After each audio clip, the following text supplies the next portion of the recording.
Welcome to Chibi fire alarm test 5.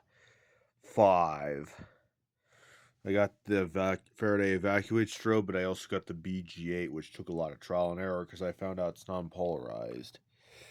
So let's give it a little pull. And I'm using the filtered power supply that I used on the True Alert test. So here we go.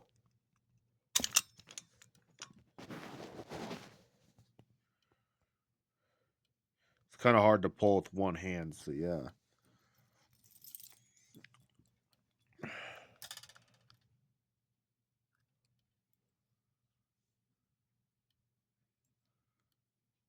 So anyways, let's reset the pull station, and we're good to go. A little tricky to get the key out. And there you have it. Thank you for watching.